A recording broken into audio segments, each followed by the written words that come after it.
Hello adventurers and aspiring game masters, welcome back to RPG PhD, where we dive into the art and science of role-playing games. I'm Dr. Ben, and today we're embarking on an epic journey through the process of designing a tabletop role-playing game from the ground up. Whether you're dreaming of creating the next big RPG or just want to tweak your home game, you're in the right place. So grab your notebooks and let's get started.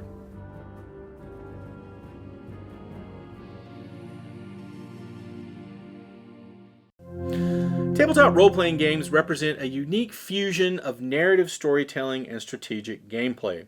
At their core, tabletop RPGs involve players assuming the roles of characters in a fictional setting, potentially guided by a game master who facilitates the game world and its narrative. The design of tabletop role-playing games is underpinned by various theories of game design and narrative structure.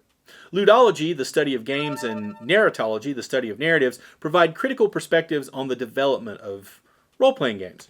Theoretical frameworks give us some things to think about as we prepare to design our game from the ground up, by giving deeper concepts or introspection that shape the design and help us understand the way tabletop role-playing games work in essence. Ludology focuses on the study of games as systems and structures, emphasizing gameplay mechanics, rules, and player interactions. Ludologists argue that the unique properties of games, such as interactivity, competition, and challenge, are central to their design and enjoyment. In tabletop RPGs, ludological elements include character creation mechanics, dice rolling systems, and the rule-based framework that governs player actions and outcomes. Narratology, on the other hand, examines the storytelling aspect of games. Narratologists are interested in how games convey narratives, themes, and emotional experiences.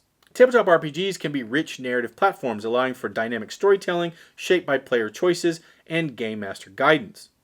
The narrative structure of a RPG can include the overarching plot, character backstories, and the evolving story created through gameplay. The concept of the magic circle, introduced by Johann Huizinga, refers to the metaphorical space in which games take place. Within this space, players agree to suspend disbelief and adhere to the rules and fictional realities of the game.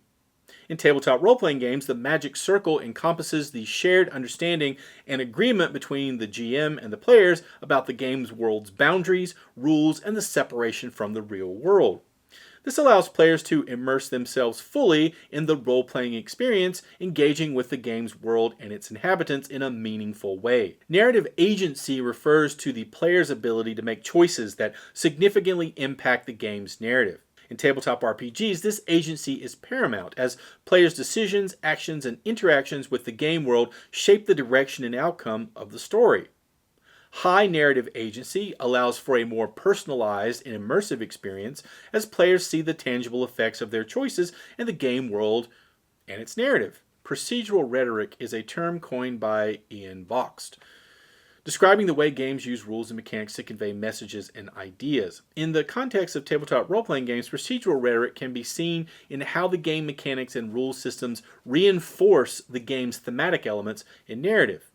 For example, a game designed around themes of survival and scarcity might feature mechanics that emphasize resource management and the harsh consequences of failure, thus reinforcing the narrative themes through the gameplay. The ludic narrative balance refers to the equilibrium between gameplay mechanics, ludic elements, and storytelling, narrative elements, within a game.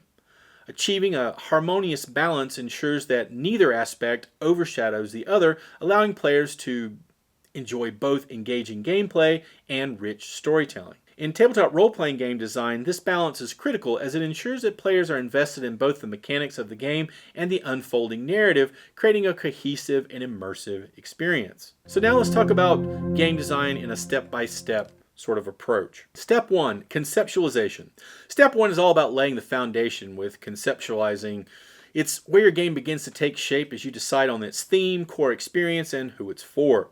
Are you creating a dark fantasy world, a sci-fi universe, or perhaps something that bends multiple genres? This step is crucial for defining the direction of your game. Your objective is to identify the unique idea, theme, or experience that your game will offer. This foundational step shapes the direction of your game design, influencing all subsequent decisions. Key considerations: Theme and setting. Decide on the game's thematic focus and setting, whether it's high fantasy, science fiction, horror, or something else. This sets the tone for the entire game. The core experience. Define what makes your game unique. Consider what experiences you want your players to have, such as exploration, intrigue, combat, or character development. And target audience. Identify who your game is for.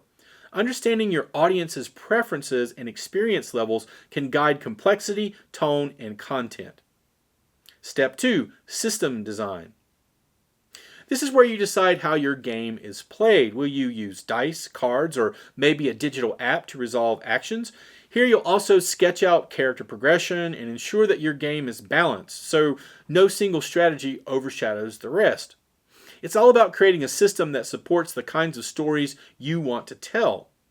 Your objective here is to develop the rule system that will govern player actions, conflict resolution, and narrative progression. This includes defining how players interact with the game world and with each other. Some key considerations are things like mechanics. Choose or invent mechanics that support your game's core experience. This might involve dice rolling, card drawing, or narrative negotiation. Character progression. Design how characters will grow and change over the course of the game, aligning with the game's themes and mechanics. Balance. Ensure that no character type, strategy, or action is overwhelmingly superior, promoting varied and interesting gameplay. Step 3. World building. Step 3 is where your creativity really shines. You'll craft the lore, atmosphere, and environments of your game. Whether your setting is a bustling city, a distant galaxy, or a mythical realm, your world should be immersive and rich with detail, inviting players to explore every corner.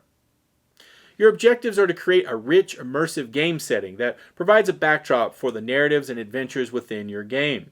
Some key considerations are things like lore. Develop the history, mythology, and cultures of your game world. This might include things like creating maps and factions, significant events that shape the world. Atmosphere.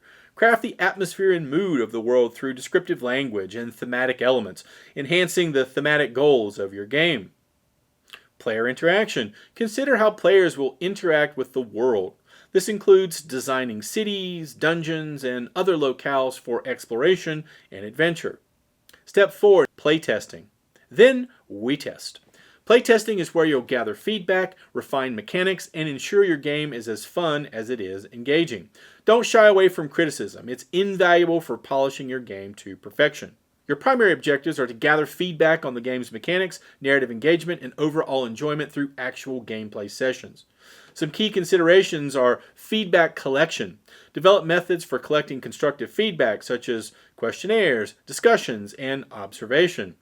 Iterative testing. Conduct multiple rounds of playtesting, making adjustments based on feedback to refine gameplay and balance. Diverse player groups. Test the game with a variety of player groups to ensure it's accessible and enjoyable to a wide audience. Revision.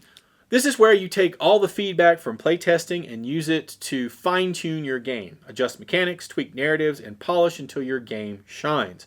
It's a cycle of iteration that leads to greatness. Primary objectives are to refine the game based on feedback from playtesting, improving clarity, balance, and engagement. Key considerations: mechanical adjustments. Make necessary changes to game mechanics to improve balance, usability, and fun. Narrative enhancements.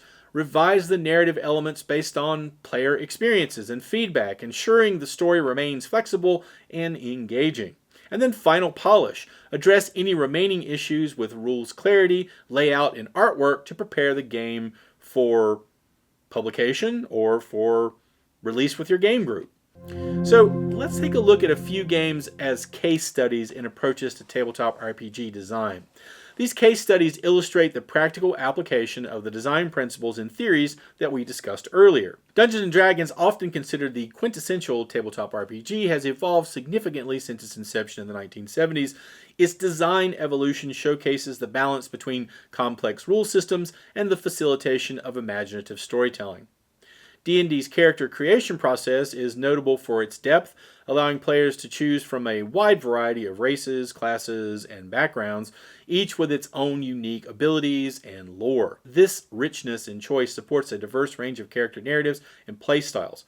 World building in D&D is facilitated through extensive lore and pre-designed campaign settings, such as the Forgotten Realms, which offer a detailed backdrop for adventures while still allowing for game master customization. The game's mechanics, particularly its use of the D20 system, illustrate a balance between randomness and player agency, enabling both strategic gameplay and narrative flexibility. Call of Cthulhu stands out for its emphasis on narrative and atmosphere over combat and character power. Based on the works of H.P. Lovecraft, this game introduces players to a world of cosmic horror and mystery. Unlike many tabletop RPGs, character progression in Call of Cthulhu often involves the decline of mental stability rather than an increase in power, reflecting the game's themes of insignificance and existential dread. The game's mechanics, which rely on the basic role-playing system, prioritize skill checks and sanity rolls, pushing players to solve puzzles and investigate rather than engage in direct combat. This focus on investigation and the psychological aspects of character development offers a unique play experience that emphasizes storytelling and atmosphere. Blades in the Dark provides a fresh take on tabletop RPG design with its focus on narrative-driven gameplay and a dynamic setting. The game is set in the industrial fantasy city of Duskval, where players take on the roles of criminals undertaking various heists. What sets Blades in the Dark apart is its innovative use of the action score system, which streamlines planning and execution of criminal activities, allowing players to jump right into the action and retroactively deal with planning as it becomes relevant in the narrative. The game also introduces the concepts of clocks as a visual and mechanical tool for tracking progress and consequences, adding tension and a sense of urgency to the gameplay. This focus on fluid storytelling and mechanical innovation supports a gameplay experience that is both engaging and highly adaptable to player choices. Each of these case studies demonstrates how role-playing games can vary widely in their approach to game design, from the foundational elements of character creation and world building to the mechanics that drive gameplay. Dungeons & Dragons showcases the depth of character customization and rich lore that can support a variety of narratives. Call of Cthulhu emphasizes the importance of atmosphere and the psychological dimensions of gameplay, offering a distinctly different player experience, while Blades in the Dark highlights innovation in game mechanics and narrative structure, promoting flexibility and player agency. Together, these games exemplify the potential of tabletop RPGs to create immersive, engaging worlds that captivate players through diverse approaches to storytelling and design. And there you have it, a journey through the process of designing your very own tabletop role-playing game and some case studies for reference. Remember, game design is as much art as it is science, blending creativity with mechanics to create something truly magical. So, take these steps, make them your own, and who knows, your game might just be the next big thing in the world of tabletop RPGs. Thanks for joining me. If you found this guide helpful, don't forget to like, share, and subscribe, and give us your thoughts in the comment section below. Until next time, reminding you to roll high or low, depending on your system, role play well, and create without limits. Thanks for watching. See you next time.